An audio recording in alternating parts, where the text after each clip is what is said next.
Hello, Siouxland. This is Focus on the Community. I'm your host, Eloy Garza. Tonight we're going to have a very special guest that's been reappearing on our show, Norma Del Lajo from Siouxland Unidad Latina. She's going to be saying a lot of wonderful and great things about her organization. So come and find out more about it. You have a lot to learn. Thank you.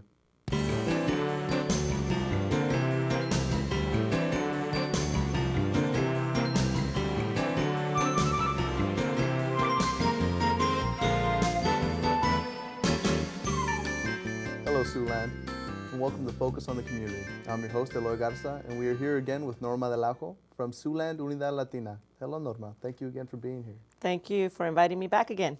Now, another thing what we're going to be doing tonight is just talking a little bit more about Siouxland Unidad Latina and all the great things that it offers the community here. Now, just in a nutshell, what does the Siouxland Unidad Latina do? What doesn't it do? No, I'm just kidding. Siouxland Unidad Latina was formed out of just a conversation that we had among a handful of people that were talking that something needed to be done to develop the leadership of Latinos in Siouxland. Yeah. It was growing, and it's still growing. And this is about 3 or 4 years ago, so it's a fairly new organization. And the mission is to develop the leadership potential of Latinos. The great thing about the organization is that one of the bylaws state that the board of directors needs to be 51% Latino. And I think that's really neat. So a lot of our members are Latinos. Wow, that's wonderful. Now, there are many committees in the organization, am I correct? Right? Yes, we have a fundraising committee, we have a program committee, we have finance. So there's opportunities for the community, Latino community, that want to get involved. If they're not interested in the board, perhaps because they're busy or there are too many boards, but maybe there's some committee that they would like to be a part of, or there's a program or an event that maybe we're organizing. Okay. We could use volunteers for Right. some of the programs that we do, some of our events. Let's talk a little bit about the committees. What exactly does the fundraising committee do to just help bring, some Funding money in? to Unidad Latina because, as any organization knows, we need funding to keep our programs going. And so they contact the different companies in the city and they think of ideas or fundraisers that we can have to raise money for the organization. Right. We have the program committee. Everybody wants to be on the program committee because they do all the different programs. Yeah. Underneath that, there's subcommittees. For example, we have the committee that plans for the student recognition. We have a committee that plans the leadership banquet.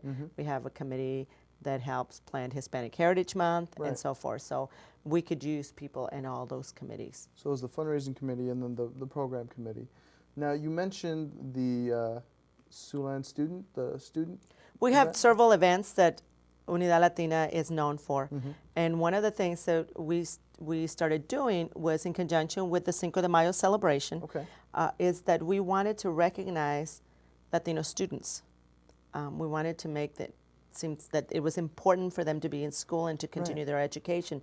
So we do a recognition ceremony for students from 8th grade all the way up to university, So it's pretty neat. We do it during Cinco de Mayo. We contact the schools, and the school turn in names of kids that they feel follow a criteria that we have. Right. And we invite them with their parents to the ceremony, and they get a certificate. We have a speaker. I think you were involved in it last year. Yes, I was. My freshman year, 2 years ago, I was the keynote speaker for that event. We try to get a student in one of the colleges here locally to be a keynote speaker, just because the kids need to see role models that are here in the community that they can look up to and say, hey, if he can do that, I can do it too. Definitely. So I think it's pretty neat. So we continue to do that, and that takes, of course, planning. And so if you're interested in doing that, please get a hold of us. Yeah. If there's maybe there's a different format that you think it should be done in. But last year was pretty neat. They had it at the convention center alongside Cinco de Mayo festivities were going on, and then they had this, and then they had cake and punch for the parents afterwards. And the parents are really honored to have their kids up there. So yeah, definitely. I mean, it's pretty neat because the kids get a certificate and they get up to the front. So I think it's pretty neat. Never done before. So it's been our second year, and so this I think the first year afterwards they had a big pancake They had a pancake breakfast one year, and that was pretty neat. I mean, I think we ran out of pancakes because, you know, Latino families bring everybody, not just mom and dad, but they bring everybody, especially when their kids are being honored. So it was pretty neat. It's very proud. It's very proud to see, you know, your niece, your nephew go up there and be recognized as an outstanding student. And you know, as Unidad Latina, we are trying to promote leadership, and what we need to start with the kids. You start young, so you can start. That's just one of many events that we have. Now, you also brought up the leaders. We have a leadership recognition banquet that we do. That is our signature event, I think, in Sioux City. This is also our second year that we've done it, and we've done it during Hispanic Heritage Month.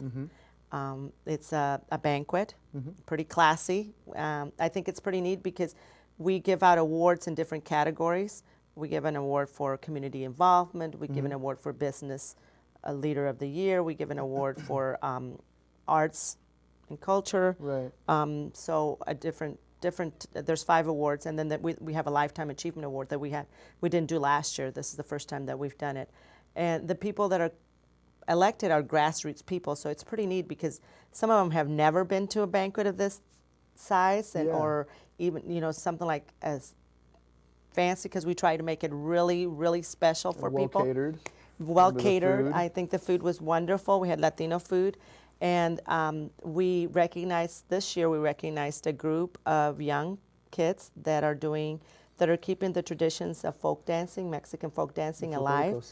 And Las Estrellitas were there, and they did not know that they were going to be recognized. So we had just invited them to dance. Right. And so it was kind of neat to see the kids, and the kids were like awed at the way we had the banquet set up, because it was a sit-down formal dinner. Yes, it was. And so I think they behaved exceptionally well, and I think it was because they saw the way the room was set up. So I think it was very neat. And then their director was recognized, and she was actually chosen for one of the awards. And also she said, you know, this made me seem like she was very honored. She said she couldn't believe that she could come to something like this. So I think the community looks for that event. Yeah. And so that takes a lot of planning.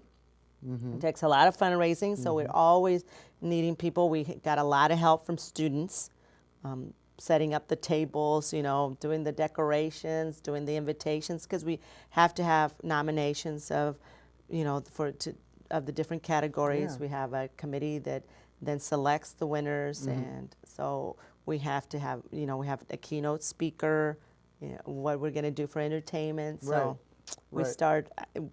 we'll be starting in January planning for that one again. And so this is definitely something huge that the community should know. Yes. And try and attend, even if you aren't of the Hispanic. Oh, definitely. I think, you know, this year we had both cities represented there. We had the mayor of Sioux City was there. We had First Lady Vilsack was there. Christy Vilsack was there. That's right. So it's pretty, you know, impressive, and I think it's gaining such importance that statewide, that the governor sees that this is very important, and you know, he knows where his constituents are coming from, that we are the largest minority or majority. You know, it doesn't make sense, minority, majority, in the state of Iowa. So he has been here, and so we hope to have him come, or at least somebody from the governor's office to be here. We were very fortunate this year to have as a keynote speaker the CEO of the Hispanic Mexican Chamber of Commerce. So he gave a keynote address there. So awesome sponsors. All of the major corporations have sponsored the event. So. Well, I know I was definitely blown away when I went to it and saw. The biggest thing that got me was the dancers, the folklorico dancers, and you know, these little children that are maybe 5, 6 years old doing dances that are, you know, it's our culture. In Sioux City, Iowa. Exactly, which is such a huge thing.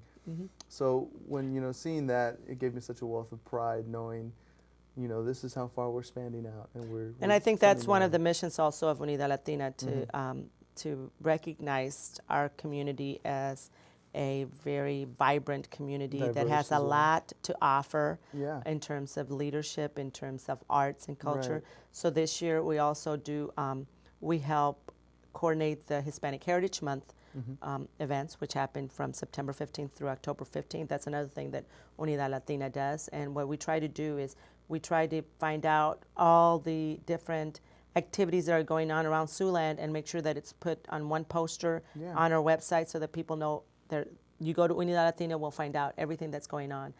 You know, this year we had already been in talks in past years with the museum, or excuse me, with the art center to try to do something with Hispanic Heritage Month, and they had a loteria presentation. Yeah, So I went to that. they had an exhibit of La Loteria, which was very awesome to have, and it was in conjunction with Hispanic Heritage Month.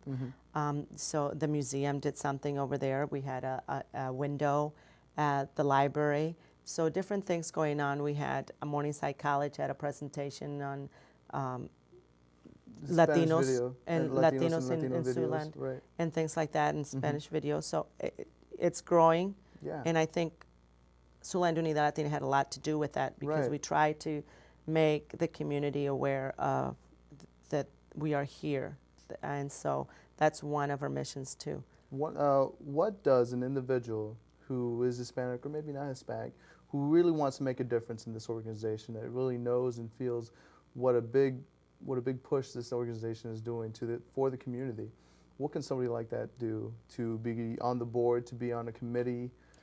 Our contact information is on our website, www.siouxlandunidadlatina.org, and all our contact information is on there. They just need to call us. Are there any requirements? There are no requirements. However, the board has to be 51% Latino. That is a bylaw. But other than that, just you know, to have the passion to work and have the energy to work, Right. because there's a lot of work. Our board is a working board, so all of us have full-time jobs. So we do this on a volunteer basis, and I think you have to have a passion for it. You have to really want to make a difference in the community. One of the things we're hoping we also have is a database of leaders that when we find out somebody in the community is here, we try to do a survey to find out from them what their needs are, Right. or what the needs they see as the needs in the community. And so we, out of that is where we come out with our different projects. Right. Then you come up with the nominees. And we come out with nominees, and we also from those people, for example, I know that you were contacted, and one of the questions is, what do you see are the needs in the Siouxland community and for the youth? And I think there's 3 questions in the survey, and then at the end they ask you of 2 people that you know that we should be contacting if we haven't contact. And that develops our list of leaders, per se. And so that we have some, you know, basis to draw from for our different committees, and also we have all those ideas to draw from for our different projects. To find the individuals that are making a difference.